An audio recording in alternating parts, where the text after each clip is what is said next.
Hello, I'm Regina McCann Hess, President of Forge Wealth Management, and thank you for joining us on our Women in Wealth series. Today, I have a new friend. Meredith, can you tell us who you are, what you do, and what you love about what you do?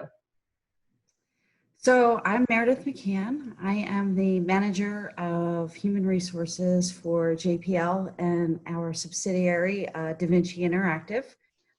We are a digital marketing agency in the Harrisburg, Pennsylvania area. And we focus on live events, video production, digital marketing, and on the JPL side. And then on the DaVinci side, we focus on interactive learning for both K-12 and adult learning. Oh, wow. So I oversee all of the HR functions for both companies and ensuring that from beginning of the employment life cycle all the way to the end, that the employees have exactly what they need and that they know who we are and what we do, what we offer, all the way until they leave. Wow, that's a lot. There's a lot of services that the company offers. You have to have a pretty diverse background and strengths to be able to provide all those different services. Right. So, I mean, we do, the company as a whole has a lot of strengths and backgrounds. And we started in the late 80s as video production. So if you think of like the old school training videos for corporate, that's how they started. And they've just expanded. Technology has been a huge part of that.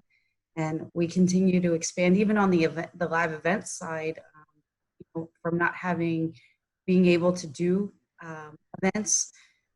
So now we're trying to resource, how do we have an event for our clients via Zoom or other modes of, and still bring that same level of experience to that client for their teams. Wow, that's pretty cool. And you have to think outside the box too, especially with the COVID and pandemic and things like that. So on that note, what have you had to do differently in your role during the pandemic?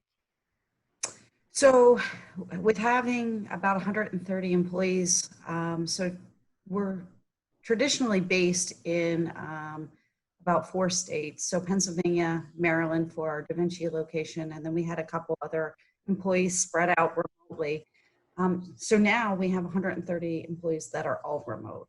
And they all still need to be connected in different ways. And so obviously we lose that human touch from the human resources side. So I've made it a point that I connect with randomly just different individuals, and I'll check in, I'll call them.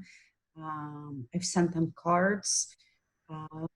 Well, schedule a 10-minute Zoom meeting, which is something that I wouldn't do. So sometimes Zoom meetings would pop up on people's calendars and they're like, they'll respond back, be like, am I in trouble? Did I do something wrong? I never hear from HR. And I'm like, no, I just want to make sure that you're okay. Like, this is new for all of us.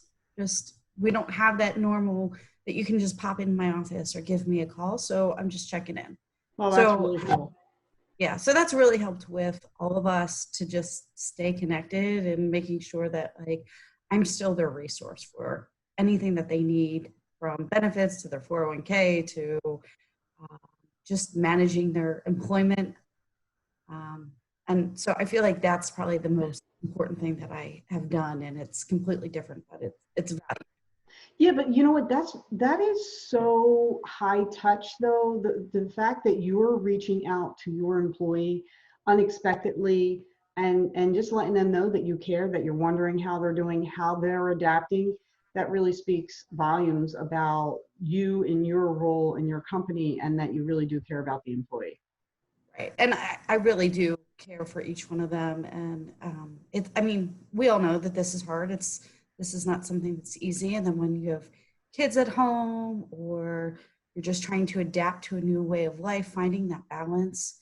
So what I've noticed is through this 12-week stretch that we've all been home, where, you know, we might be good for 4 or 5 weeks, and then we struggle and we have like a slide down and we need somebody to talk to. And we don't realize it.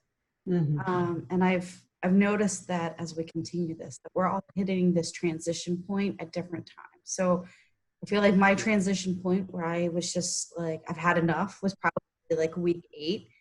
And then, you know, you struggle, you're like, man, this is really tough.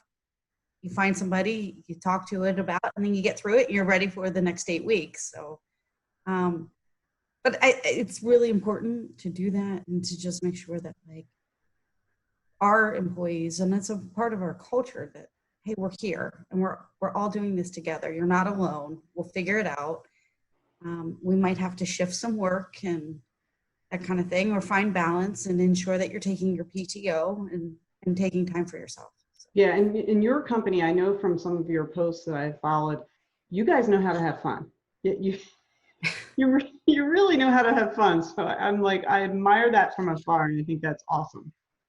We do. So we work hard and we play hard.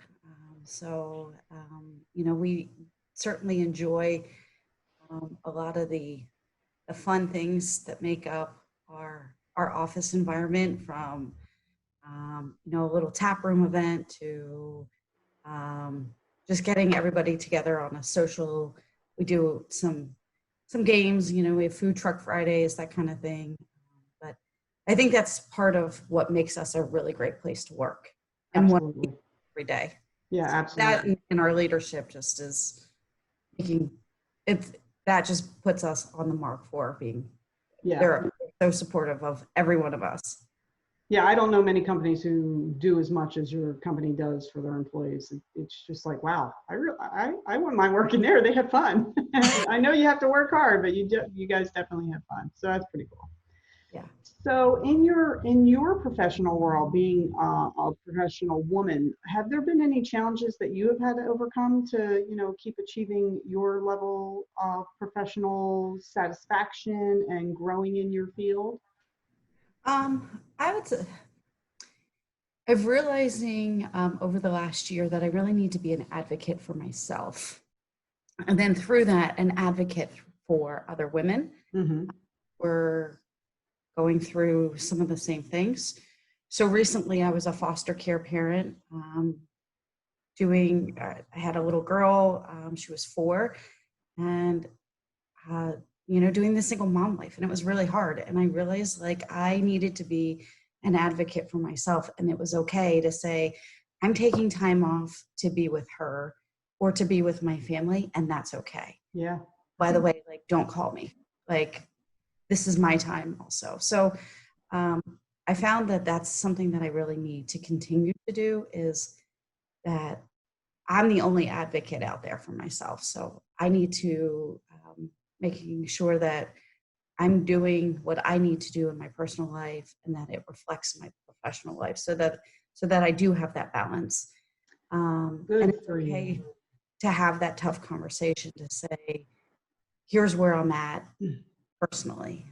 So as before, I would always separate my life. Like I didn't like my personal life to mix with my professional life. And now I realize you really do have to have that mix. And it's okay to let people in, but it's better to advocate for yourself.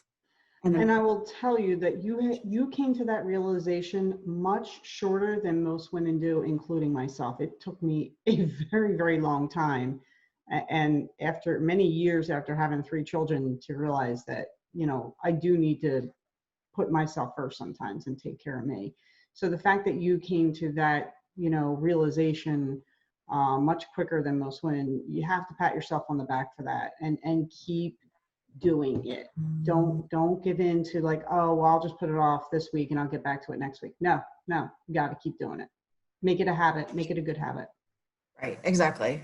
Yeah. And you know, through that, I found like I'm advocating for myself, but I'm also advocating for other people in the same situation that don't feel like they have a voice. And I get it. Like, I get the struggles of the balance now. Yeah. Or I didn't. So. Yeah. It's tough. It's tough. Wow. All right. Well, thanks for sharing that. That's pretty cool. That's pretty cool. Yeah. Thanks. So one last question for you, as far as, you know, again, thinking about the pandemic, thinking about quarantine, has that changed how you look at your financial future or how you're going to prepare for your financial future? It certainly has. I mean, I've taken a closer look at my budget and making sure that like I really need, the newest sunglasses or a new purse or a new something, and reevaluating like, do I need it or is it something that I just want? Which has also put money into savings and then reinvest or take a better look at my 401k. So I recently did that. So yeah, I took a closer look at my 401k, realized that I needed to invest more, and why not now? And making sure that I was saving properly for my retirement. But then also started to take a look at like where I'm spending money and can I allot that differently? Building my nest egg. Unfortunately, in a pandemic situation, more and more people are getting laid off. So I want to make sure that, not that I would expect that to happen to me or the people that I work with, but I just want to make sure that I'm prepared. So I'm investing in myself. I'm making sure that I'm getting my HR continuing ed classes. I'm constantly learning and evaluating my skills so that should something happen, I'm prepared. Love it. Love it. Those is music to my ears. That's great. I'm glad to hear it. Yeah, because that's one of the biggest things with women, especially. We tend to be, at least when I started in this industry, 85% of the elderly poor are women. And that number needs to change. And we're slowly putting dents in it, but it's still a pretty high percentage of elderly poor are women. So the fact that you're doing your 401k and you're saving for yourself and you're thinking about those things, kudos, man. Keep doing it. Keep doing it. Thank you. Yay. Well, thanks for being on the show today. You are such a welcome guest. I am so glad to have you. Well, I'm glad that you invited me and that we could Yay. connect. Yeah, yeah. And we'll definitely connect again. But thanks for joining me. And thank all of you for watching the Women in Wealth series. I'm Regina McCann, president of Forge Wealth Management. And our web address is forgewealth.com. And if you want to follow, and like me, it is on Facebook and Twitter and YouTube at Forge Wealth. And on LinkedIn, I am Regina McCann. Thanks and have a great day.